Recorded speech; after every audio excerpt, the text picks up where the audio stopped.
अस्सलामुअलैकुम। आप देख रहे हैं अदब ज़िंदगी यूट्यूब चैनल। वीडियो को देखने से पहले चैनल को सब्सक्राइब ज़रूर कीजिए और साथ में लगे घंटी के बटन को दबाना ना भूलें ताकि आपको नई आने वाली वीडियोस मौसूल होती रहें।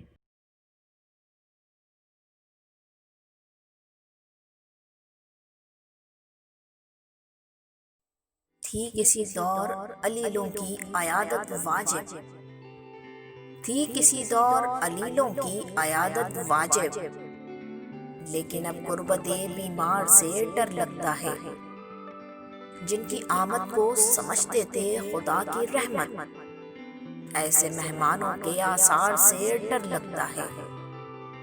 जो गले मिल ले मेरी जान का दुश्मन ठहरे, अब हर एक यारे वफादार से डर लगता है।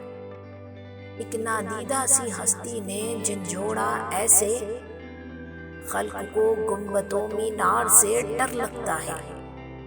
बन के माजूज नमूदार हुआ चारों ओर, इसकी याजूज से रफ्तार से डर लगता है।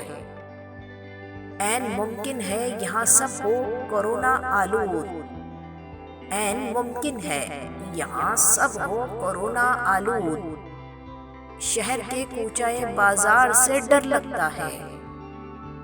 अब तो अपनों से मुसाफा भी पुरखतर है। यूं नहीं है कि फकत अगयार से डर लगता है।